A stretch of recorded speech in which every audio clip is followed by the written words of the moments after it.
Hello and welcome to the ZHTV 2024 Awards. I'm your host, Phoenix Trinidad, and joined as always, our AFL Chief Editor, Mitch Keating. How are you, mate? Good, mate. How are you? Yeah, I'm good. So this is a new thing that we're doing this year. We're going to be naming our 2024 MVP, our rookie rankings winner, recruit of the year, and most improved. So we're going to start with the MVP for 2024. We've already released this on our Instagram, but we're going to go over it on our YouTube for you. So how does the MVP voting work at Zero Hanger? Yeah, so there's four of us that vote on every game: 5, 4, 3, 2, and 1. So best performance, if unanimous, is 20 votes. Obviously, you can go anywhere from 1 vote to 20 votes. All known votes if you don't show up. So yeah, every game, 4 voters on each. And then we've gone through our leaderboard week by week, tallied all those votes up, and yeah, it's put out our winner for the, I want to say, 4th edition of our MVP award. Yep. All right. So we'll pull up the leaderboard with the top 10, starting at number 10 with 165 votes. Max Gorn. Yeah, big Max. Only had the 21 games, I think, which was the equal lowest from anyone in our top 10. So had he played the other 2 games and had he gone, perfect in those 2, he's right up, near the top. Not quite there though, but 165 votes, stellar effort. He's been a pretty high finisher. I think 1 or 2 of our other counts before. Polled in a total of 12 games for 165 votes. So yeah, monumental. Named in our All-Australian team, which you can check out as well on our YouTube page. But yeah, big Max at 10. I think he's the only non-on-baller as well, which, obviously can occur when midfielders have the most impact on the game overall. Yeah. And that's kind of how these, similar to the Brownlow, I guess. We certainly do award, votes for roles and whatnot, but I guess it's just how it kind of often unfolds. So yeah, is a midfielder, but really the only non-on-baller in our top 10. Yep. And at number 9, 166 votes, Errol Goulden. Yeah, 1 vote ahead, had those extra 2 games played out the whole season, and actually polled in 3 more games than Gondin with 15. He's a classy operator and not the only Swan in this top 10 either, but he also had teammate Chad Warner just outside the top 10 as well. So the Swans at one point, I think, had 3 players in the top 10 and plenty in contention after given their stellar season. But Errol, yeah, certainly one of the best and finished quite highly last year as well. Not so much this year, but still can't argue with the top 10 finish. Yep. Next on the list, number 8, Caleb Sarong. Very strong year for him. Yeah, another player who featured, I think, quite highly last year. I think he might have been 6th last year. But yeah, 177 votes, played all 23 games and polled in 16 matches. Really been fantastic for the Dockers for the past few seasons. And he's really just led from the front all year. Andy Brayshaw certainly picked up some extra workload in the final probably 2 months, but Sarong throughout was fantastic and really dominated for the Dockers for the year. Yep. Next guy, weirdly didn't make our All-Australian team, but he came 7th in the MVP. So Zach Butters. Tough to break into the midfield, isn't it? Yeah. But yeah, Zach's fantastic season, and as you can see, one of only 7 to get into or past the 200 vote barrier. He polled in 17 games, played all 23 matches, had heaps of 20 vote performances, because I think when he has a good game, you certainly know about it with his ability to impact the scoreboard and just easily win the ball out of midfield. So a few poor players that finished quite high. I think Jason Horne-Francis crept into the top 20 by the end of the year. Had some really good form across the last few rounds to cap off a stellar 3rd season. So yeah, a few poor guys up, and kind of ridiculous how young these guys are and how well they're playing. And I think Butters, similar to Sarong last year, I think he actually finished a position ahead of Sarong last year as well. But I think he might have been 6th in 2023. Yeah. And another guy that didn't quite make the All-Australian team, but Lockie Neal in number 6. Yeah, he's finished very highly, I think, over the past 2 or 3 MVP awards that we've had. 215 votes gets you very high in years gone by, but just outside the top 5 just showed that there was a pretty high bracket and a lot of votes up for grabs for some stars of the competition. Same with Butters, polled in 17 separate games, but he actually played 1 less game, missed a game earlier in the year. So add another 20 votes on, and he's much higher on the list if he played 1 extra game and did so in a dominant fashion. Yep. And breaking into that top 5 now. So number 5, Isaac Heaney looked pretty much invincible at the start of the year and then sort of tapered off a little bit and then came back. Yeah, he led our MVP award for majority of the season, which I think will be quite similar with how the Brownlow plays out. Obviously, you're ineligible for that. Suspension won't mean anything in this award other than you miss a game, obviously, which has probably cost him. What also cost him was being rested in round 24. So he was actually in reaching distance of taking out the award. He would have needed a fair bit to go his way. But Swans put him on ice ahead of finals, and that leaves him with 218 votes, polled in 17 games, but yeah, only played the 21 matches. So you'd think if he has an extra game, maybe the 2 games that he missed, and if he polls well in both, he could have won this award. But he was dominant throughout, like you said, the opening half, and then probably slowed down a little bit when the Swans did as well.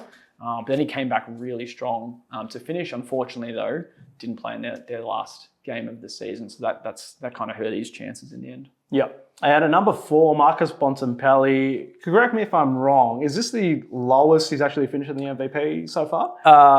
Well, he's usually quite up there. He won it last year. He was our reigning champ. I think the year before he finished a fair bit back, but then the year before that he was another top 10 finisher. So he's been up there or thereabouts most of the time, and obviously took it out last year with I think by the last round as well. It's another close finish last year.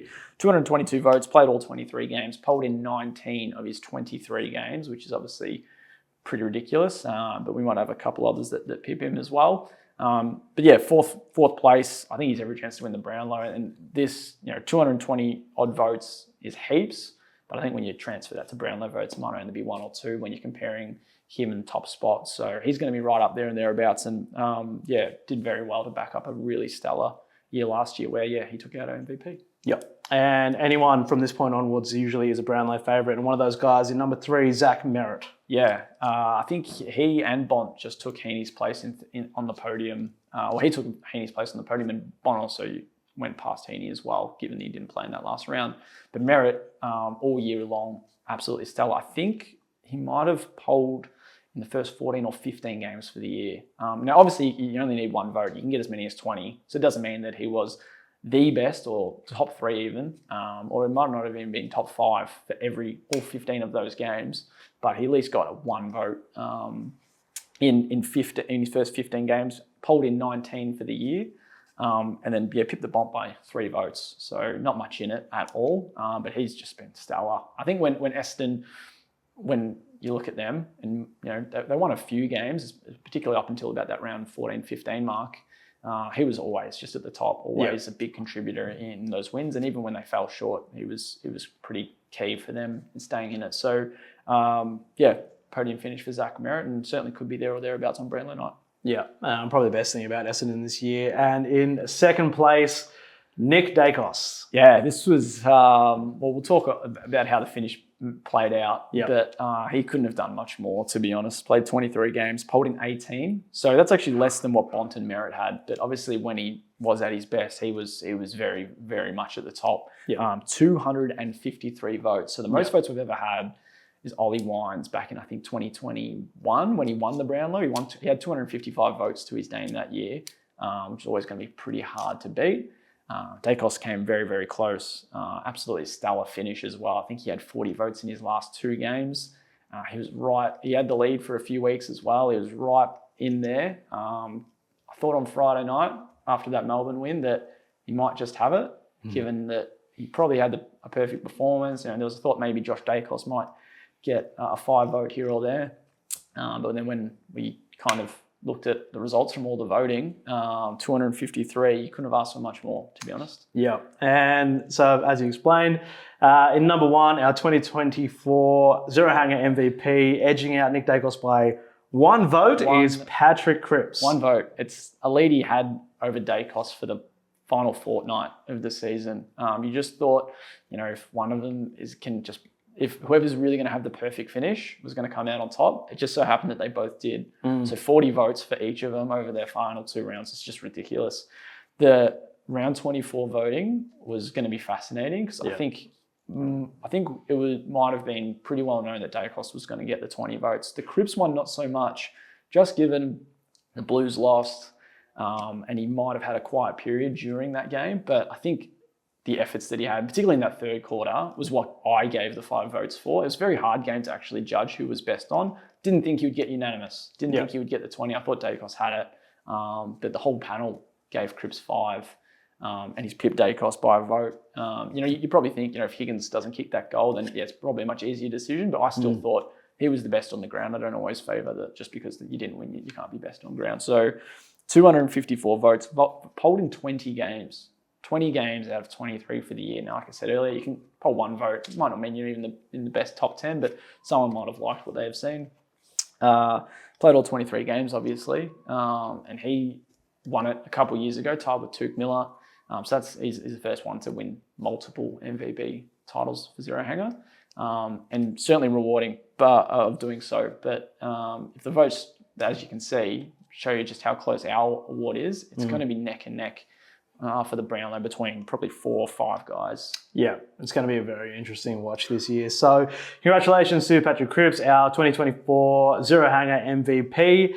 Moving on now to our 2024 rookie rankings. So just for those at home, how are the rookie rankings sort of determined? What qualifies as a rookie essentially? Pretty much, it's very straightforward. I don't know why people can't seem to get a bit tied up with Rising Star and some of these other awards. It's completely independent. All you have to do is just not have played a game before round 1 or opening round this year. Yeah, pretty like if you debuted last year, but you were still eligible for the Rising Star, much like a Sam Darcy was, not eligible. Just have to have debuted. No age, limits or anything. Yeah, you could be a 30-year-old. If you're debuting in round 1 at 30, or if you're debuting in round 18 at 30, it doesn't matter. You are eligible. Yep. And we actually do have a couple of mature age recruits in our rankings, but it just kind of maps out across the whole season. I think we started with the top 5, and then every 6 rounds we'd add an extra rung to our rankings. So then I think by the time round 18 came around, we had a top 8. Yeah. And kind of opened up the pool a bit more when you get a lot more debutants coming through in the second half of the year. So I'll round off just a couple of honourable mentions before we get into it. So Logan Evans, who was a mid-season draftee, obviously that makes it a bit hard to break in because you do need that big kind of pool to go off. He's certainly an honourable mention. Cal Shadir was in there for a large bit of the season, probably came in and out a little bit towards the end, but if he's not in it, it's a pretty good top 8, to be fair. Darcy Jones, Harvey Thomas at GWS, I think they both were in there at some point. Thomas definitely, but Jones obviously came in and out and had some injury as well that probably hurt his chances. And Josh Draper as well at Fremantle was absolutely stellar. I think he was about to come in, and he got dropped, and they just had Alex Pearce back and Luke Ryan and Brennan Cox. So it made it a bit difficult. Obviously, he's played out the last few weeks and just falls narrowly short of a top 8 spot in our rookie rankings. Yeah, absolutely. So speaking of that top 8, we'll go from number 8. So Sam Closey. Yeah. So believe it or not, one of 2 players who were recruited out of the VFL and out of Werribee, who finished in the grand final last year, took out the Fothergill round Mitchell medal. So happy that he got onto an AFL list and a former Suns Academy member as well. So he went back up to Queensland, eventually got his debut, I want to say, in Gather Round. And straight away, he just looked right at the level. Amazing that he hadn't been on an AFL list prior to, but I think a lot of credit to what he was able to do in Werribee 12 months prior to getting drafted. But yeah, fantastic ball winner on the wing. Just looks so comfortable at AFL level, and I think he really quickly rose up our rankings. Probably after around the bye and in the run home, he just dropped off a little bit. Probably wasn't as consistent, probably wasn't having the same impact. Same can be said of the Suns, obviously, after they had that purple patch in the middle of the year. He had a few strong performances towards the end of the season, but he actually just dropped to 8th after round 24. So I think he might have been as high as 3rd. But obviously that was maybe when we had a top 6, top 7. Now with the top 8, he's at 8th. And he's an absolute fantastic story. Yep. And in number 7, probably one of my favourite players to watch at the moment, Nick Watson. Had a bit of a shaky start to the year, but really came home strong. Yeah, I would have thought, maybe by the midway point of the year, there was no chance he was probably going to be in these rankings. It's a great, a lot of competition outside of him, and he was always kind of just floating outside, but it was his goal kicking and maybe some confidence that he's not usually short of that was probably bringing him back a little bit. I think things just clicked into gear in the second half of the season. Close to 20 goals, big part of the Hawks playing finals this year. Rated really highly for scoring involvements among this year's crop as well. and heaps of goal assists. I think he had a dozen goal assists, which is a very good for a first-year player. So, as I mentioned, he probably came from the clouds a little bit. I think he was the last of our top 8 to break into our rookie rankings. And he even just jumped up to 7th after round 24 after a 3-goal effort against North. Yep. And in number 6, Logan Morris. Yeah, he's an interesting story. Obviously, a lot know about his debut. Played 4 quarters in the VFL and then got called up for an AFL debut after smashing a bit of Maccas between matches. We've all done that. Just absolute injury chaos in that Q Clash game that saw him. I think he was subbed in as early as the first quarter or in the first half at the very least. Kicked a goal and held his spot. And he kicked, I think, goals in his first 6 or 7 games and really just grew into a great forward option for Chris Fagan. Probably just had a couple of quiet weeks. Dropped, went to the VFL, kicked 4 or 5, I think, and was straight back into the AFL side. And again, has just picked up after coming in some great form. So he's a bargain pickup at this point of his career, just given where he went in the draft last year, and that's very exciting for Brisbane. Yep, and in number 5, probably one of my favourite stories that came out of last year's draft is Sean Manor. Yeah, absolutely. Big questions of a bit like Closey, will he, won't he get drafted? Picked up at the age of 25, 26, and as mentioned, you're eligible for our rookie rankings. You haven't debuted before, so Manor came in pretty late. He played, I think, 2 games really early into the season. Went back to the VFL for Geelong. Was just absolutely stellar, like we saw with Werribee last year. Knows how to find the goals, knows how to win the ball. Eventually broke back into the Geelong side and really held his spot since. I think he kicked 2 goals in about 4 or 5 consecutive games. Ranks very highly among midfielders for goals per game. You're putting him just behind the likes of Chad Warner, the Bond, Shea Bolton. So he's in a pretty good group. I think Nick Watson might have been in that group as well. Although I'd probably count him as more of a forward. I think this is just going off maybe champion data positions. But Manor, absolutely fantastic story to get picked up at that age and have the impact that he's having and being so highly rated and being quite a key piece in Geelong's September pursuit. It's very exciting. So 5th spot, he came in pretty late, obviously, but he just kept getting better and better and lands in 5th. Yep. And in number 4, Darcy Wilson. Yeah, a kid who I think he played every game. I think he's the only one in our top 8 to have played every game, which is real credit to him. Endurance athlete that Ross Lyon would absolutely love to have on his list.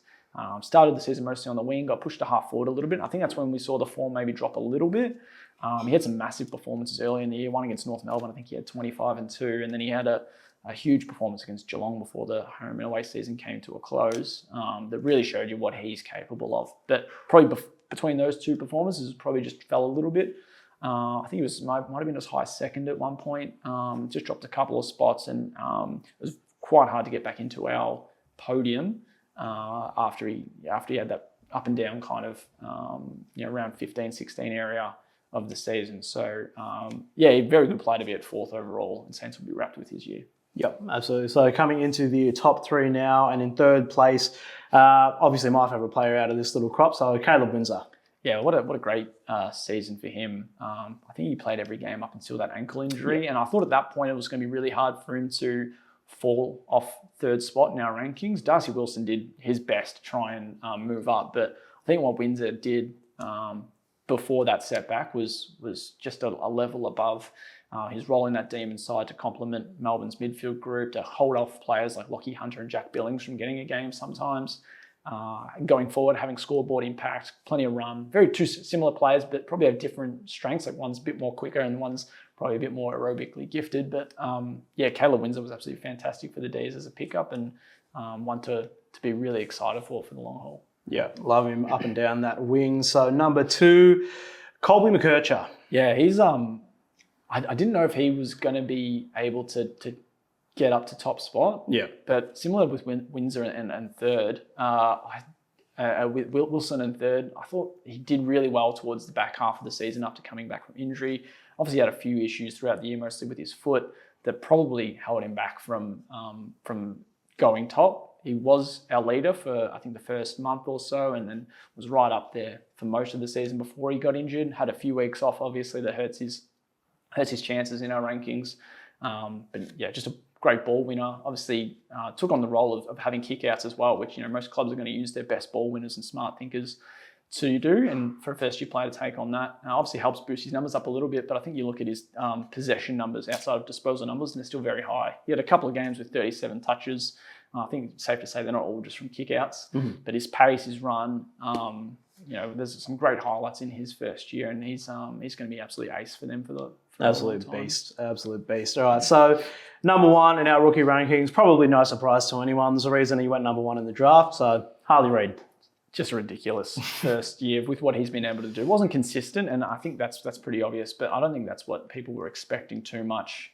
His highlight reel, though, was absolutely magnificent. Already better than most of the league. But just some ridiculous numbers. His contested possessions, I think he had 10 games with 10 or more. He had a game where he had about 12 clearances. He's kicking goals. That one against Melbourne was just awesome. High flyers, fend-offs, and some of the games that he had in West Coast wins. That Derby win was massive. And I think the Derby loss that he had was probably one of his best games. It was just a bit fiery, and he might have stuffed up a few kicks and gotten into a bit of hot water with the MRO. But that's the whole package that you get with Harley. And as you said, I don't think it's much surprise that he's number one. I think he held it pretty much from round 5 onwards when McKercher was a little bit up and down and Reid started really picking up.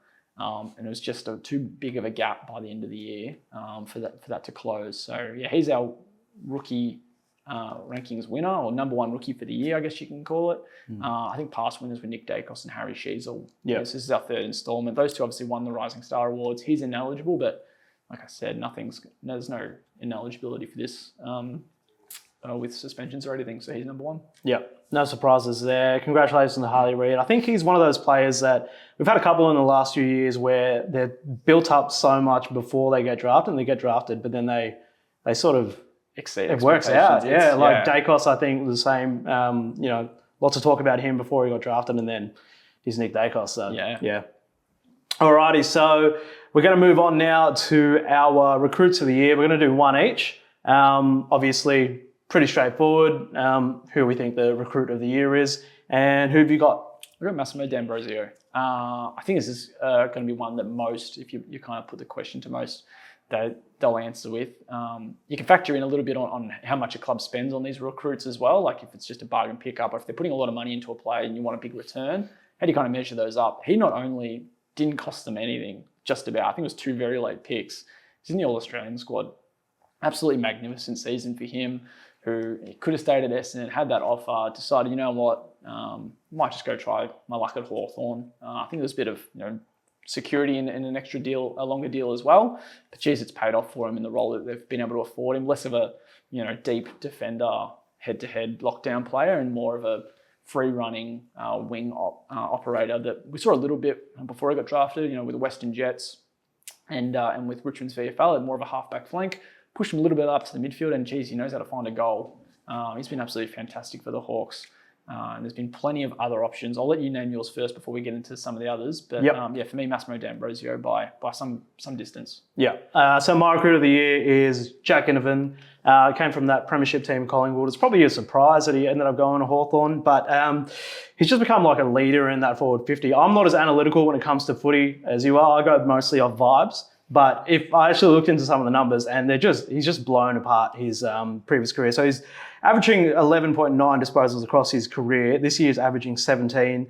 He had that performance against Collingwood earlier in the year, round 19, with 31 disposals and 2 goals. He's just become sort of a spiritual leader down there, especially that little rat pack that they've got going at Hawthorn. And he's a massive reason that they're playing finals this year. Recruit of the year for me, Jack Inovan, and so you want to name some other notable mentions? Yeah, Guinea was very high up on the next options to pick up, and Mabior Chol as well. Hawthorn have just done fantastically well with their recruitment over the past 12 months. Brodie Grundy and James Jordan at Sydney, obviously, they probably didn't cost as much as you might think they would in trade, but Grundy's just been absolutely fantastic. Great to see him back to his best. And James Jordan finding a role as that defensive stopper in midfield for the Swans. Really important element for them on top of their star-studded midfield group. A couple of black bargain guys who I think should get a lot of talk, just given how shrewd their club was in recruiting these guys. Jeremy Sharp and Lockie Bramble at Fremantle and Western Bulldogs were delisted free agency pickups or SSP pickups, but cost them nothing. They weren't wanted by their clubs at the end of last year. They just said, hey, we'll give you a chance. And they've been absolutely awesome. Sharp, one of the best rated wingmen, I think, this year. Denbro's obviously in a bracket above him, but he's been absolutely stellar. And Bramble, I think it was a bit shaky over the first 10 rounds, but the second half of the year, he's really found a groove. Elijah Hollins, another one. I thought at the time that was a bargain. That was a great get from Carlton to get him in for what they paid for him. And Logan Evans as well, mid-season drafter. You don't see too many play out, pretty much the whole second half of the year after being drafted in May. But he's really slotted into Ken Hinckley's backline. And now when they don't have Dan Houston and Kane Farrell for the rest of the year, he could be very important in their chances for a premiership. Yep. All right, so that's our recruits of the year. If you had to take one or the other, D'Ambrosio or Ginnivan? I reckon the small forward role is really hard. Yeah. I think there are players that you can slot onto a wing and get, have a bit of confidence in what they'll be able to get. But that small forward role is really hard. And he had a 40-goal season 2 years ago, Jack. Yeah. But it's absolutely bizarre how his career's turned out. But he's got a premiership. He's at the club he loves. And he's got a lot of room to grow. I'd probably take Jack. But only just. And cheers, if you're Sam Mitchell, you're loving life at the moment. Yeah, exactly. All right, so that's our recruits of the year. Now we're going on to our most improved. So how does this one work, obviously? Pretty straightforward. You kind of just look at where they were at this time last year, and where they are today, and just how big of a leap they've taken. I'll start by saying Massimo D'Ambrosio is probably my pick. I won't go in, but he's probably as good of a shout as anyone. But the group this year for most improved shout is deep, very deep. I've seen some fantastic guys who, like D'Ambrosio, got picked up and found a new environment, moved into a new role, or have just taken that next step in their development. So we've just kind of looked at, I guess 12 months ago, where this player was at, where they're at now, and just how much has, transitioned between them and how well they've transformed. Yep. And who have you got? I got Jake Waterman. I think he probably was a shoo-in for this about 15, 16 rounds in. Geez, he was just doing exactly what Jesse Hogan has done for most of the year and just being this big spearhead for West Coast, clunking just about everything. Just absolutely ridiculous, some of the performances he had. I think there was that one against Essendon where they fell just short of a win at Optus Stadium, and it was just ridiculous to watch what he was doing. Fell off a little bit, but I think he still ended the year with the third highest goals per game average. So you're only behind Jesse Hogan and Charlie Curnow. I think he got an All-Australian squad nod as well, Jake Waterman. So absolutely fantastic for him. And just look at where he was at last year. He might not have played footy again with the illness and the battle that he had for pretty much the second half of last year. Didn't know if he'd be able to play footy again or if he'd be fit enough. But he returned for the pre-season, thankfully, put up some ridiculous numbers on the track. And then, he's really just been paid for that with a great season. So, he's mine, but this was no easy selection by any means. Yeah. So my most improved of the year is Tristan Sherry. I feel like every year there's one ruckman that sort of like makes a name for themselves. And this year, Tristan Sherry, 7th year in the system. He only played 9 games last year, but he's played every game this year. And I think that's helped him a lot. Probably one of the best things about North this year, and then he's sort of the best ruckman all year when it came to clearances and tackles, which is pretty surprising. Like, you don't see ruckman making that many tackles, I feel like, but he's out of all the ruckmen in the league, he's top of the league for clearances and tackles. Probably a pretty good chance for an All-Australian Blazer this year. We didn't have him as our number one ruckman in our All-Australian team, but I think if you're going for a second ruck, he's well in the conversation. He would deserve one. I think Gawn is ahead, but he would certainly deserve one. He probably just, the difference between those two is, you're right. He's great clearance work when it's right at his feet, and at the same time, if he's not winning the ball, if he's not getting it down to his teammates, he's putting pressure on and starting another ruck contest. Probably the thing he lacks that Gawn has is that craft. Just that, probably that game plan and knowing where to put the ball, how to get yourself in the right position, and probably some of that comes down to communication with midfielders as well. So it's not all on him. And obviously North have had a pretty hard year, but with the midfield they've got, that's so exciting for him. And like you said, one of those ruckmen that just have a big breakout season. Kieran Briggs was that last year, and he's had to bide his time a long time. Turned down an offer from St Kilda, stayed at North Melbourne, waited for that baton to eventually be passed on from Todd Goldstein, and now he's taking it with aplomb. Yep, absolutely. So a couple of notable mentions. So Josh Tracy. Josh Tracy, massive, absolutely stellar season for a kid who I thought, maybe they'll prioritise Matt Taberner still. You know, he's still kind of like that ruck forward. They've got a Luke Jackson, but he's just exploded this year. Bit like when we mentioned Waterman and Hogan, just so dominant in the air, just flies at everything, has absolutely no mercy when it comes to a marking contest, and will just throw everything at it. So he's gone past Jackson. He's gone past probably Jai Amos as well this year as their best forward, and certainly deserving of that kind of title. So yeah, he's huge. Add Sam Durham into the mix, Ed Richards, Jake Saligo. James Peatling's probably another one as well that's flown under the radar with the kind of step he's been able to take. He fell in and out of the senior side for a portion of this year, but it's going to be very hard to see him out of this Giants team with the form that he's playing as well. So there's a few there through midfield that are getting a great look. Yep, absolutely. All right, well, that wraps it up for our 2024 Zero Hanger Awards. What else we got coming up? This is going to be a fair bit. Obviously, we're just hitting trade periods, so it's absolutely bonkers what's going to transpire over the next few weeks. Plenty of draft coverage as well. You can check out our first, mini mock drafts on our YouTube page as well, where we go through the first 10 picks now that they're locked in. But we'll have all bases covered over the next few weeks when it's trade, draft, and what have you. Yeah, best time of year. So we'll see you at the next one. Thank you.